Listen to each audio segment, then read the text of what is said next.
Hey, what's going on? YST here, and welcome back to another Raid Shadow Legends video. And today, I'm not by myself, and there's a good reason for it. We have got Nub Keks in the building. How's it going? Hey man, thank you so much for inviting me on this morning. Yeah, I was just, getting up. I was still half dressed and you were like, dude, come on to the channel. So I said, yeah, I made a quick coffee and we're here for a bit of a spicy topic for sure.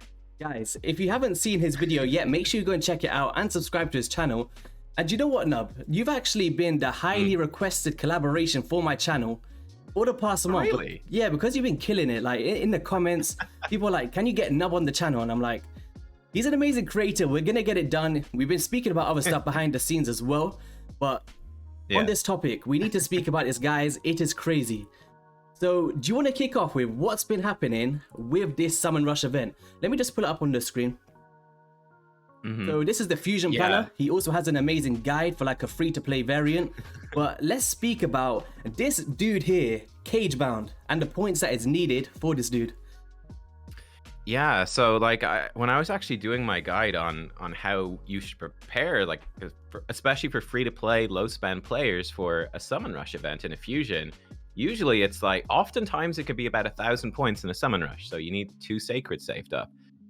Oftentimes recently they've been making it, about 1,500, maybe even 1,700. I actually went and I checked before we recorded, and for the Tataru Rhymehide Fusion, which is the last like old school fusion we had, it was 1,750 points, which is 3 Sacreds. That's a pretty big investment, but it can be doable if you're prepared. Like if you want to bring up the Summon Rush in-game for this, for Karato, oh my god, it's 2,450 points for Cage Bound for a Void Rare.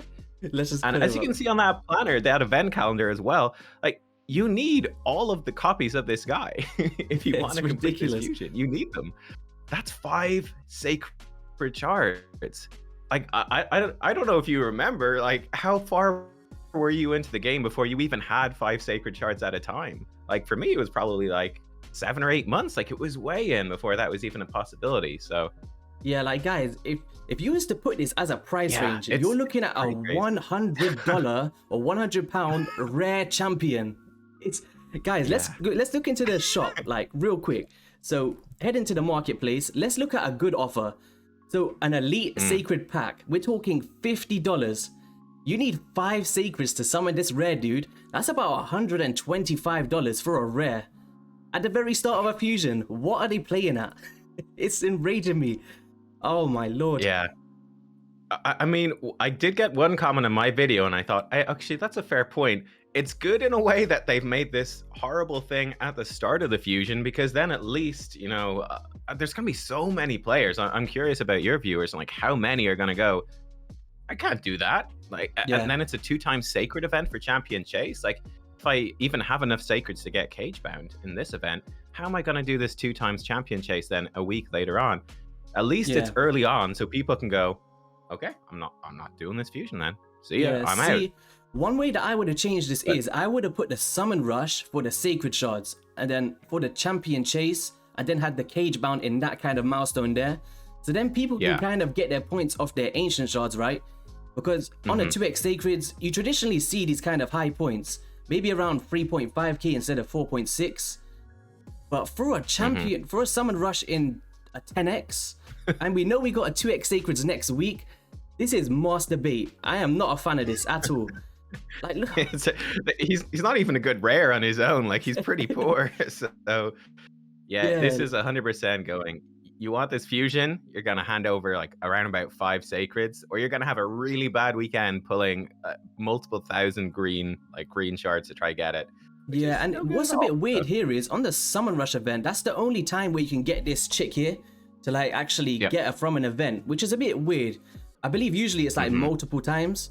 So if literally if you don't pull this void rare by locking a shard or in this event, you're not getting Karato. Literally, that's just how it's going to be put now. And it's a bit unfortunate.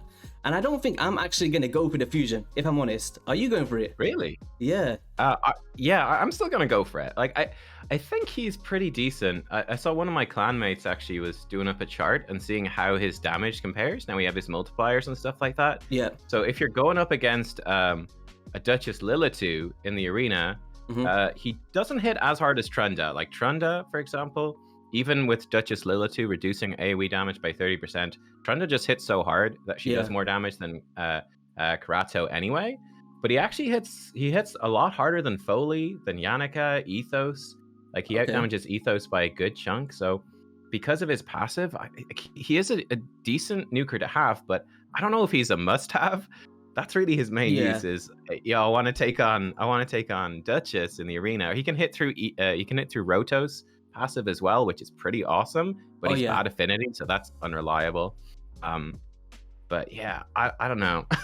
I'm surprised you're not going for it, man. I thought you loved the Shadowkin. I love the Shadowkin, but the problem is like in Raid at the moment, I just feel like I'm always doing fusions and I don't have time to kind of enjoy the champions I have fused at the moment. Like, you do a fusion, 1 week later, a new fusion gets released, and it's just a kind of endless cycle.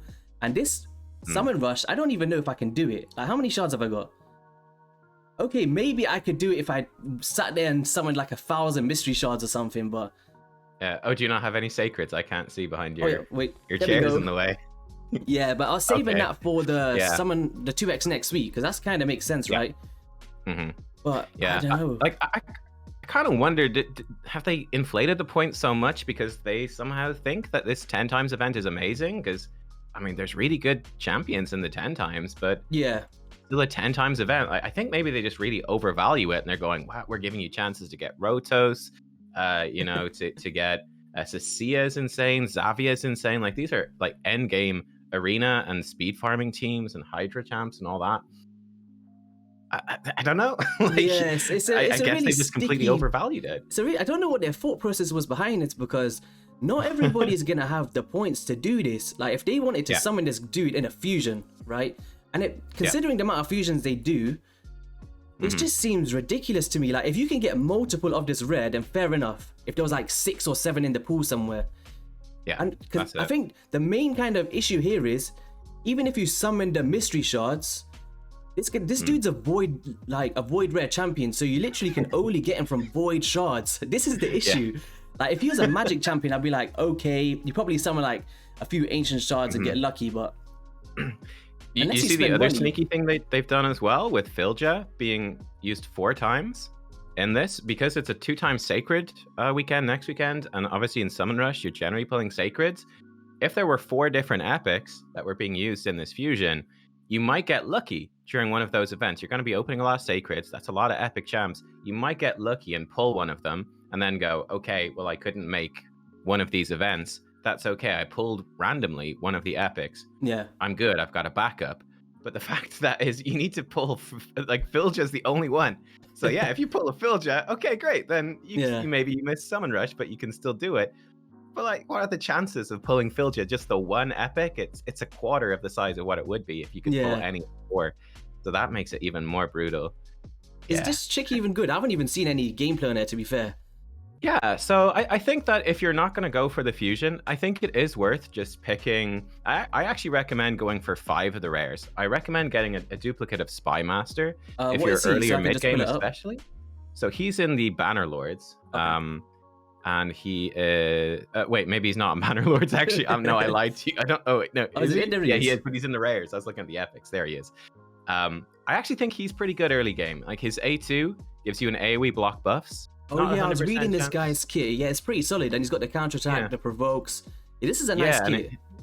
His A1 can remove a couple of random buffs, reduce their duration. So I think, like, super early game, you know, you might not have any block buff champions, and you go into the Hydra. Like, Hydra unlocks level 45, and you're like, how can I even make a dent into normal Hydra?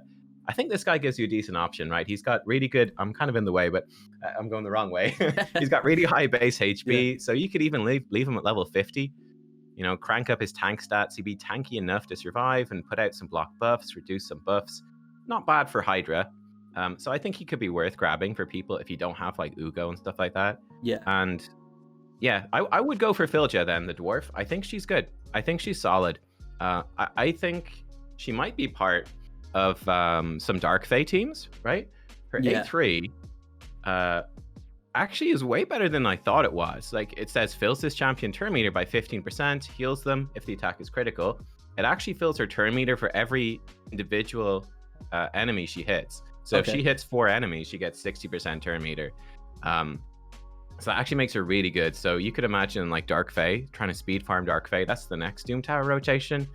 You basically have to fight duplicates of your own champions. And if you have her be the fastest one, she can just go in, blow them up with this. You send in like 5 squishy champions. She blows them up, and then she smacks the Dark Fae with her A2, fully depletes the turn meter. And I think she'd be really good for enabling that, like a really squishy speed farm of Dark Fae, where you're just going to keep her turn meter down. I think she's a good like go first sort of champion for that. And she buffs herself with her passive too, so that fits really well with that as well. So I think that A1 is really nice as well. I think in maybe a Scarab team, if you don't have like a second Allure, you can kind of fit it into that role of like the shield composition and put depleting the turn meter on the Scarab, and then you can do the enemy max HP on the A1 as well. So I guess she's 100%. Really situational. Like you can put her in a good amount of bosses, I'd say for sure. Any of the other rares that you wanted to pick up on through this fusion? No, I probably wouldn't be going out of my way for them. Like, you know, especially if I feel like if you're using the rares, you're going to be more early or mid game. And realistically, how many are you going to be able to actually build up and level up in gear? Not many. So if I was going for any rare, I would just pick Spymaster for Hydra. Specifically, if I'm stuck on Hydra, he gives me an option. If I don't get a better champion by the time I'm really trying to do Hydra, I think Spymaster is a good backup. And I think Filja is good. But yeah, just try to get her through. Go through that fusion calendar and pick the easiest events that you can, and just get yourself 1 copy of Filja if you're really early game. I think she's gonna be decent against those, like you said, like Scarab, Dark Fae. They're some really annoying Doom Tower bosses. So having just a generally good AoE nuker that can handle those is a pretty useful thing. So yeah, and guys, if you look at this fusion calendar here, Nubcakes on his channel did put a really in-depth guide of like a free-to-play variant. I'll card it above the screen as well, so make sure you go check that out. And while Nubcakes is here, he's on the channel, so we're going to be summoning a few shards now. Why not? Oh, okay. You've kind of enticed me to go for this dude now. We're going to do all the void shards. You're going to pull like 4 woad painted or something, and you're going to be pissed. We ain't even got the space. We need to make some room. I know that feeling. Oh my gosh. Have you seen this Jing1 guy? He is horrendous. Yeah. I did actually watch you using him a little bit in the Shadowkin faction crypt. You know what I think they should do with Jing1? I think it's ridiculous. I think they need to rework him a little bit. Yeah, which is so embarrassing. He's the second last void, like apart from the new one just came out, he's the last void Lego. You know that increased resistance or like decreased resistance? Yeah. Those new buffs and debuffs came in. I think they should give them to Jing1. Like, you know, his A3. Does decreased accuracy, decreased crit damage? Like, who cares about decreased crit damage? Give him decreased accuracy, decreased resistance, and then he becomes actually pretty okay. Yeah, what I was kind of thinking is for his kit as well is attack all enemies 2 times like a Trunda, but just increases damage multipliers, apply the debuffs, and right here he's putting a strength in on himself, so he's a bit selfish. Maybe he just puts it on all allies, like he's a void legendary. Like, just give him what he deserves. Yeah, 100%. Let's summon these voids. Let's go. Let's do it. Okay. Oh. All right. Do you have the luck? Are you feeling lucky? I just pulled this Jing1, so I doubt it. Oh wait, Seer and Skullcrown, please. Plarium, it's your time to shine. Come on. Oh my god, you've got 3 curse ads, dude. What the? Wait, it's 4 curse ads. Oh, 2 out of Wanderer. I mean, maybe we can petition Plarium to make the fusion be 4 curse ads instead of 4 Filjas. If I was honest, I was trying to go for that rare before we even get this. Okay. Just do the ancients as well. Oh wait, I didn't really want to do this, to be fair. I got the Rotos. Don't give me a Lego. Ooh, okay. Did we get any of the dudes here? None of them are part of it, right? I don't think so. I'm scared because I'm on pity and I want a Rotos. I'm gonna wait till Monday to do these because I'm waiting till Monday as well. But it's got. I mean, if you got a Xavia is awesome. I actually really want Xavia. I would have pulled today probably, but I was like, oh, but Rotos. The arena is so annoying. I hate Rotos in the arena. I want one for myself. But... Have you got to gold 5 yet? It was like pushing platinum. I was like, what is going on? I haven't. I was right at the bottom of goal 4. I just farmed the bottom of goal 4, so I'm trying to push up today. But yeah, it's hard. Yeah, it's definitely hard. Yeah, people aren't messing around. Well, thanks Nub for jumping on. We just wanted to speak about that crazy event, and yeah, make sure you go and subscribe to Nubcakes on his YouTube channel. He has been killing it recently. If you love Hydra content, if you love free to play to mid game guides, he is the man to go to. And Why are you not in the CC program yet? Is that something that's out of choice or? No, dude, I applied and Okay. I didn't hear anything back for like a couple of weeks. I was like, okay, so I applied again. I still haven't heard. I think they just don't check their emails. Well, I'll try to follow that up for you. And Player, if you're watching, hit up Nub Keks and get him in the program. So Nub, do you just want to say anything before we sign off here? No, I think just, thank you for inviting me on. It's really fun to come on and take a look. I'm sorry that I jinxed your void polls and gave you a bunch of curse ads. Yeah, good luck with your polls on Monday. And yeah, well, we'll try to do more collabs very, very soon as well. 100%. We're working on some stuff. It'll be really cool. Yeah, guys, let us know in the comment section below. Are you going to be going for this fusion? And are you going to be summoning like 2,500 mystery shards to get a rare champion? Catch you guys on the next one. Peace.